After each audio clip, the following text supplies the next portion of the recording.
The Bolivian government says it has filed a formal complaint with the UN over the incident. It is also studying other legal avenues to prove its rights were violated under international law. Argentina, Brazil, Venezuela, and Ecuador have all expressed sympathy with Bolivia over the incident, and leaders from those countries are participating in that summit in Bolivia. CCTV's Nitza Perez reports. France's apology hasn't appeased Latin American leaders. They remain furious after France and at least 2 other European nations, Portugal and Italy, allegedly blocked a plane carrying Bolivia's president from entering their airspace. Bolivian diplomats say they were diverted to Austria, where officials searched for former U.S. security analyst Edward Snowden, rumored to be on board.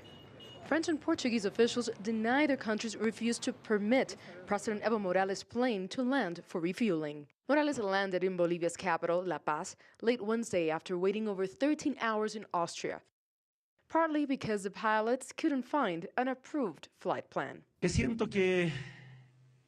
I feel that this es una abierta provocación al continente, no solamente al presidente. Usan a su agente, el imperativo norteamericano, para amedrentarnos y intimidarnos. Solo quiero decir, nunca nos van a intimidar. Venezuela's President Nicolás Maduro blamed the delay on interference by U.S. intelligence. If you ask me who was responsible for the closing of the airspace to the presidential plane, which is protected by international immunity and that cannot be object of any action, such as the aggression of the European countries against President Evo Morales, I could tell you in each of these countries involved, it was the CIA bosses of each of them.